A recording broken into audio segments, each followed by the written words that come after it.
Halo Pak Rizal dan teman-teman yang menonton. Jadi ini tuh tugas TK dan masyarakat. Saya akan mencoba menyampaikan sedikit seputar digital demokrasi. Perkenalkan, saya Wina, biasa dipanggil Wina. Dan absen saya ada di situ 46348. Oke, jadi buat pengantar ya, di zaman sekarang itu informasi dapat sangat mudah kita dapatkan dan dengan sangat mudah juga kita sebarkan ke orang lain. Jadi era sekarang ini adalah era di mana flow of data, flow of information itu benar-benar tidak akan pernah berhenti di internet. Dari situ, semua hal berubah di sekitar kita, mulai dari agrikultur, ekonomi, medis, kebudayaan bahkan, dan pada dasarnya manusia itu berubah. Atau lebih tepatnya, kemanusiaan, mengubah jalan hidupnya sendiri. Dan dari sini ada salah satu yang akan kita bahas, yaitu politik. Karena politik juga ikut berubah dengan adanya flow of information yang tidak berhenti-henti itu. Nah, untuk saat ini kita akan bicara tentang jenis politik, jenis implementasi sistem politik yang ada di dalam lingkaran merah di gambar tersebut. Yang lebih sering kita kenal dengan nama demokrasi. Demokrasi atau demokrasia, secara bahasa artinya adalah rule by the people. Menitik beratkan orang, menitik beratkan masyarakat.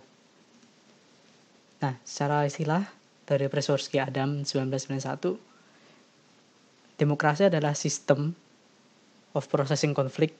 Konflik di sini maksudnya bukan konflik berantem, tapi konflik perbedaan pendapat, di mana outcome-nya itu tergantung kepada partisipan di dalamnya. Berbeda dengan misalnya monarki di mana atau diktatorship di mana hanya ada satu orang yang mengurus atau satu keluarga yang mengurus dan menentukan jalannya pemerintahan. Jadi ini demokrasi. Kemudian ciri-ciri demokrasi kedua ialah no single force controls what occurs and its outcomes. Jadi ya hampir sama dengan sebelumnya. Semuanya dari dalam, semuanya dari rakyatnya sendiri, semuanya dari partisipannya sendiri, dan tidak ada kekuatan tunggal manapun, baik itu dari dalam maupun dari luar, yang mengatur apa yang akan terjadi, apa yang akan menjadi outcome dari sistem ini. Nah, kemudian sebelum kita masuk ke digital demokrasi atau e-demokrasi, coba kita lihat dulu apa sih kok bisa muncul istilah e-demokrasi itu. Jadi itu semua dimulai dari adanya internet. Nah, tapi mungkin lebih tepatnya bukan internet itu sih yang jadi inti, adalah Web 2.0. Jadi pada awal-awal internet itu ada, website itu ditemukan, www, World Wide Web. Sistemnya itu tidak berbeda dengan koran-koran konvensional pada umumnya, di mana media informasi tersebut hanya menjadi media informasi satu arah, di mana ada lembaga atau organisasi atau perusahaan yang memiliki percetakan. Dia mampu untuk menduplikasi informasi dalam bentuk koran lalu disebarkan kepada pelanggan mereka. Di sini pelanggan sebagai pembaca, sebagai reader, tidak memiliki kemampuan apapun untuk memberikan feedback, baik itu saran, opini, hingga verifikasi kebenaran suatu informasi. Kemudian muncullah Web 2.0. Jadi tadi internet yang sebelumnya itu adalah Web 1.0 di mana hanya ada informasi satu arah. Lalu muncul Web 2.0 di mana antar user dapat saling berinteraksi di atas platform website. Dari sini muncul berbagai variasi, mulai dari weblogs di mana semua orang bisa membuat tulisannya sendiri, civic journalism, wiki di mana orang-orang menuliskan pengetahuan masing-masing, lalu kita jelas sebagai mahasiswa sering sekali menggunakan wiki untuk verifikasi suatu informasi, hingga online petition di mana suatu keputusan itu diambil secara online. Nah, jadi pada dasarnya demokrasi itu masih sama pada dasarnya, di mana kita itu mencoba mencari yang namanya general will. General will adalah keinginan bersama. Cuma demokrasi berubah sedikit dari sisi praktisnya. Dari yang dulu masih konvensional hingga sekarang menjadi digital demokrasi. Jadi digital demokrasi itu secara istilah artinya kurang lebih seperti ini. Is the use of ICT, Information and Communication Technology, in political and governance progress by Anne McIntosh 2004. Maksudnya adalah ya demokrasi itu, kita mundur 2 slide, mencari general will ini menggunakan ICT. Nah, tujuan dari kenapa kok sampai ada istilah digital demokrasi dan digital demokrasi ini dikaji lebih lanjut adalah supaya kita dapat mengembangkan demokrasi, expand and improve, memperluas dan mengembangkan. Oke, jadi ada dua metode di mana hal ini sangat besar menerima impact dari digital demokrasi. Yang pertama adalah menggunakan ICT untuk memaksimalkan partisipasi dari anggota-anggota, dari masyarakat, dari partisipan suatu sistem demokrasi. Dan kedua adalah menggunakan software atau perangkat lunak berbasis ICT untuk mengintermediasi proses decision making atau voting. Nah, kita masuk ke yang pertama dulu adalah uses of ICT-based community to maximize participation. Di sini ada beberapa masalah. Masalah pertama adalah digital inclusion. Digital inclusion pada konteks digital demokrasi adalah kebutuhan yang sangat mendasar yang tidak bisa diabaikan. Yang digital demokrasi itu tidak bisa berjalan apabila tidak ada digital inclusion. Sedangkan di Indonesia sendiri, pengguna internet itu masih dalam angka kisaran 150 juta. Data ini diambil oleh We Are Social dan Hootsuite pada tahun 2019, sekarang tahun 2020 mungkin menambah hingga 200 juta. Namun angka itu pun tidak cukup, karena total penetrasinya hanya sekitar 56%. Memang kalau secara logika, di atas 50% sudah bisa dianggap untuk mewakili seluruh suara. Tapi jika dari 56% ini terpisah menjadi 2 suara yang berbeda, kita jelas membutuhkan sisa 44% suara dari total populasi sisanya yang belum terpenetrasi oleh internet. Masalah 1, digital inclusion. Kemudian masuk ke masalah kedua adalah echo chamber. Echo chamber ini muncul dari adanya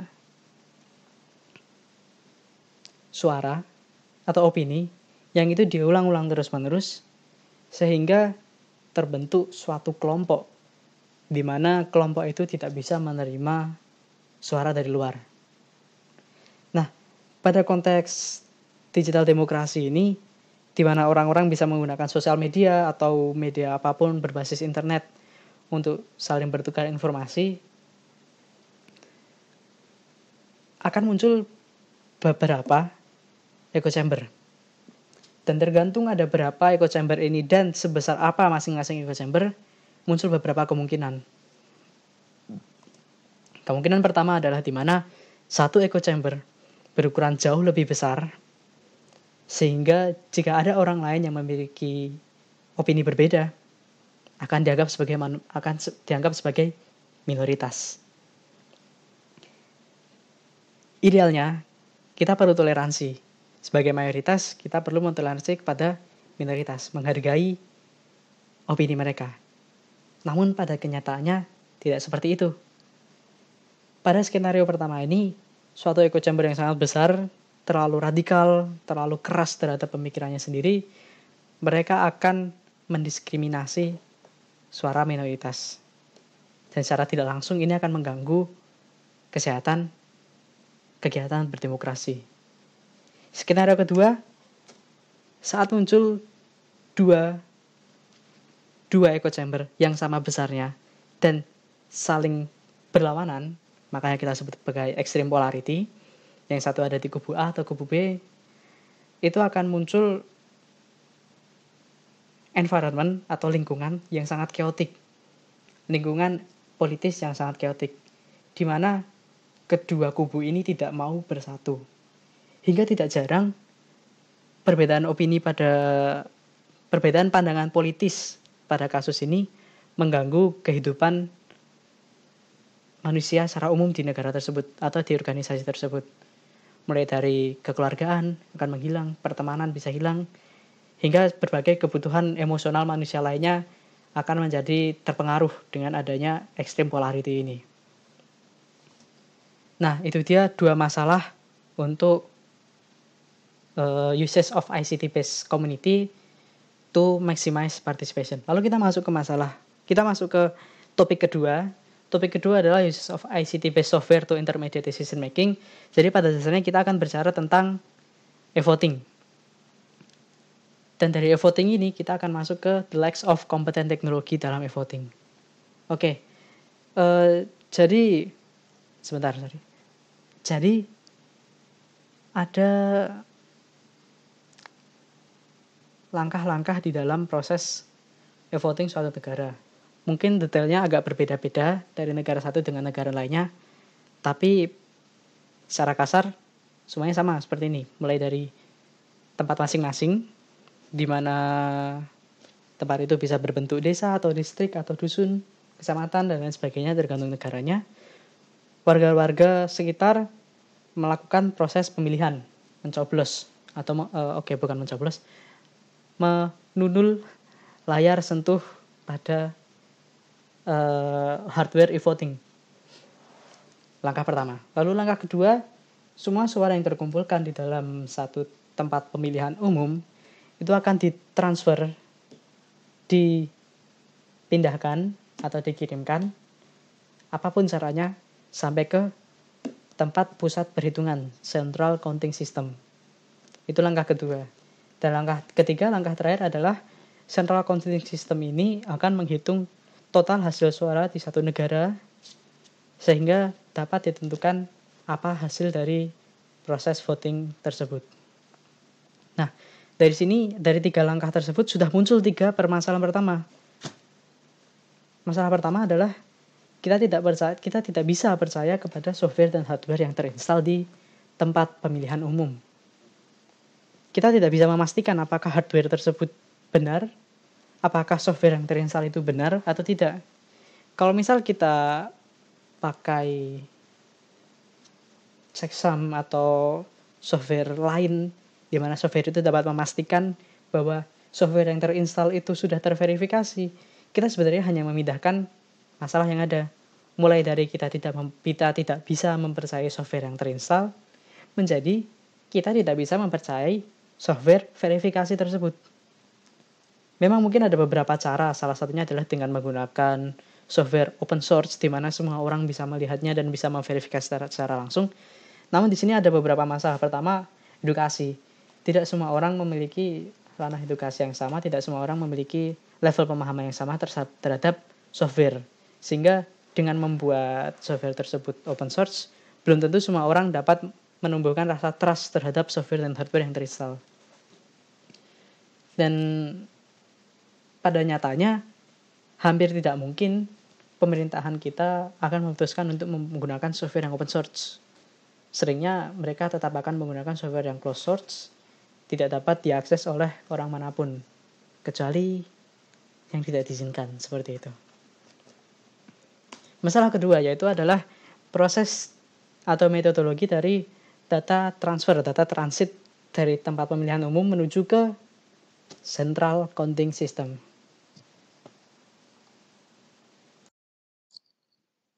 Dibandingkan dengan masalah yang ada pada masalah sebelumnya, yaitu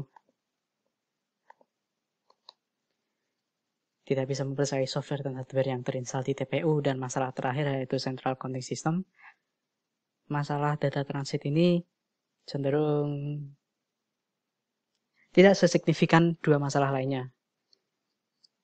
Jadi ada beberapa opsi untuk data transit. Pertama adalah menggunakan physical Entah itu memindahkan semesin-mesinnya, atau menggunakan flash disk, atau menggunakan hard disk, apapun jenis penyimpanan fisik, lalu diantar ke pusat. Dan yang opsi kedua adalah menggunakan internet. Yang pertama, menggunakan fisik, itu menghadapi masalah yang sama dengan paper voting seperti biasanya atau paper voting tradisional, yaitu bisa diintercept di tengah perjalanan. Hanya bedanya, apabila kita ingin mengintercept paper voting, itu cenderung lebih susah. Karena ada sangat banyak dan ukurannya itu tidak kecil. Sedangkan di sisi lain, untuk data transit digital, baik itu hard disk maupun flash disk, cenderung kecil ukurannya. Sehingga jika tidak dibawa dengan benar, maka kan jauh lebih mudah untuk diganggu. Di sisi lain, penyimpanan zaman sekarang itu cenderung sensitif. Mungkin sudah ada beberapa metode untuk menghalangi gelombang elektromagnetis supaya tidak merusak penyimpanan storage fisik. Namun dengan magnet yang cukup kuat, tidak ada data yang aman. Seperti itu. Lalu opsi kedua yaitu menggunakan internet. Saya rasa tidak perlu dibahas karena serangan man in the middle selalu ada sekuat apapun pertahananmu, sekuat apapun security-mu. Dan apabila dalam kasus ini kita bicara tentang voting yang menyangkut nasib suatu negara, apabila ada negara lain atau lembaga lain yang ingin mengatur hasilnya, maka mereka pasti akan memiliki cukup resource untuk melakukan serangan man in the middle itu. Lalu masalah terakhir adalah central counting system. Masalah ini hampir sama dengan masalah yang pertama, yaitu kita tidak bisa percaya hardware dan software yang terinstall di tempat penyimpanan, di tempat pemilihan umum. Hanya saja saat ini bahkan lebih sedikit orang yang mampu untuk memverifikasi. Sebelumnya komputer-komputer tersebut ditaruh di tempat umum sehingga orang-orang awam pun bisa melihat meskipun mereka belum tentu paham. Namun kali ini bahkan hanya ada beberapa orang, biasanya mungkin saya dapat berasumsi di bawah 10, yang mampu melihat central counting system tersebut.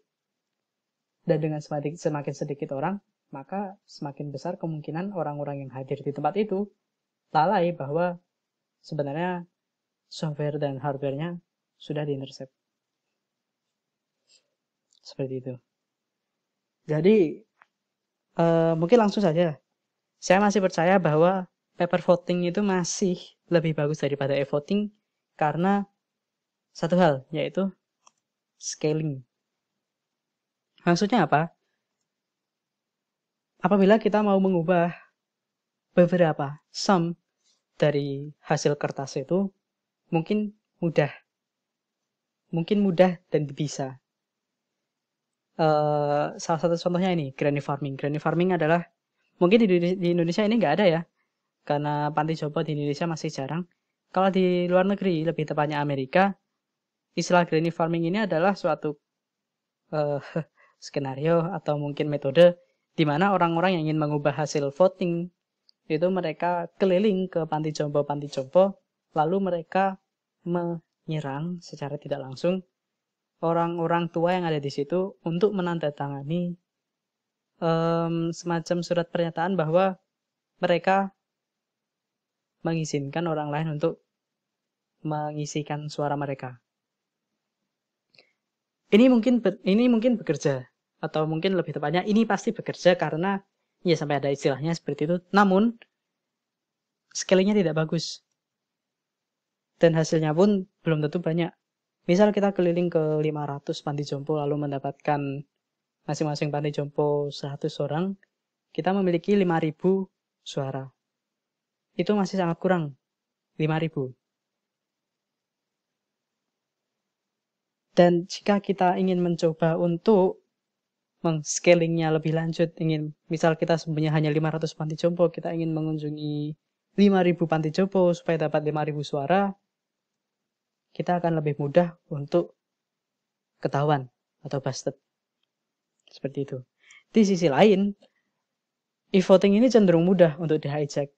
Karena pada umumnya, jika kita mampu untuk mengganti satu suara, kita sudah menentukan cara untuk menghack satu suara, maka akan lebih mudah untuk menghack jutaan suara lainnya. Bahkan dalam kasus ini, kita tidak perlu untuk hadir di negara yang bersangkutan.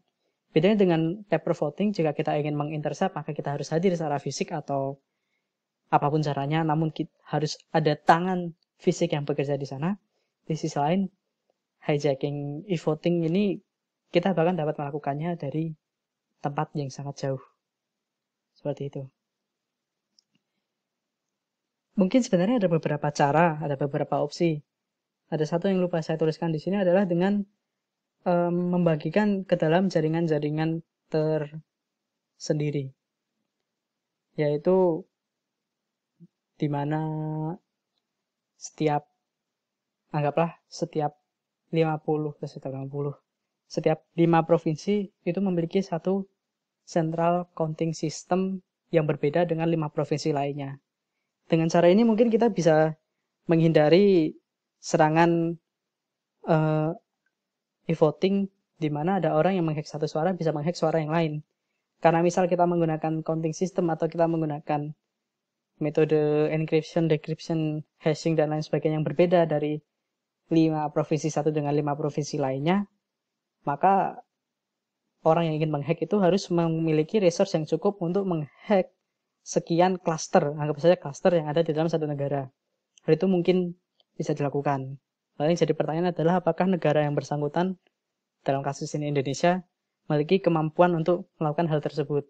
Karena memang sebelumnya kita ingin menggunakan e-voting itu demi menghemat resource, baik itu waktu maupun cost dana.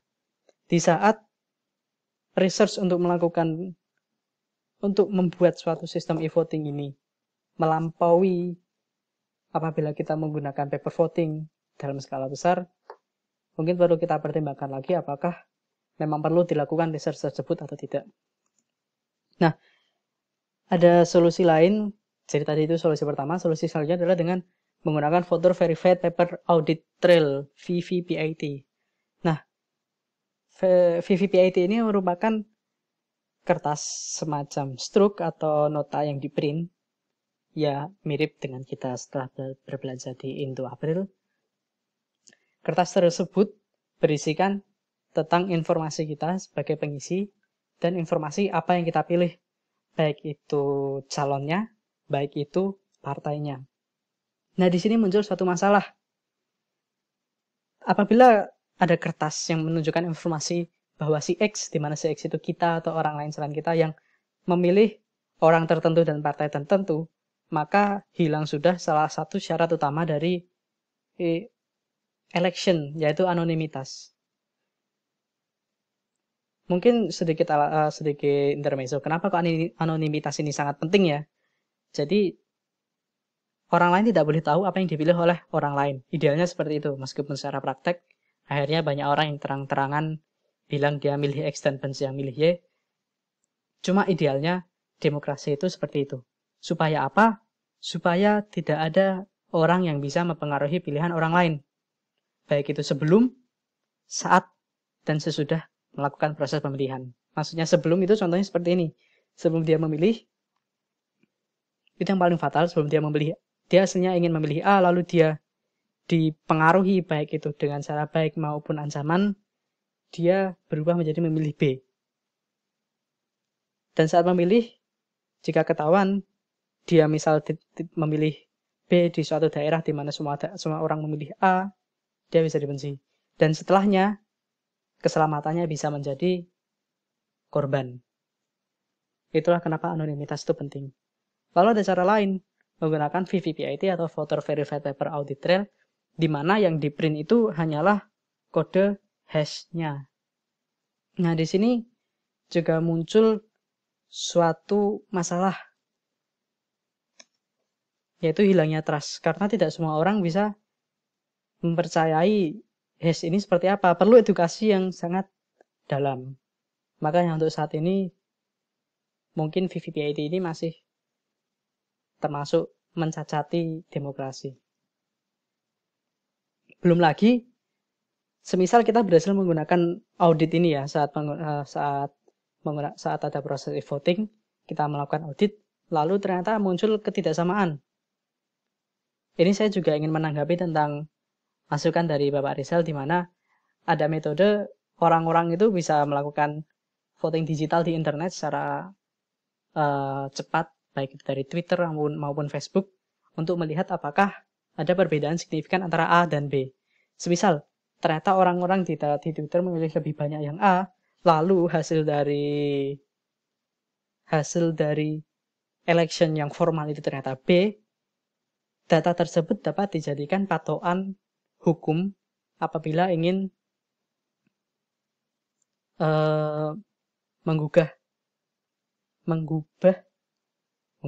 mengubah hasil dari electionnya. Namun di situ ada masalah apabila problem di mana suaranya itu dapat diubah dari hasil e-voting, itu terulang terus-menerus. Maka maka resource yang dipakai, baik itu dalam bentuk cost, uang maupun waktu, juga akan makan lebih banyak. Cukup sekian dari saya. Saya harap ada masukan dan lain sebagainya. Terima kasih. Selamat malam.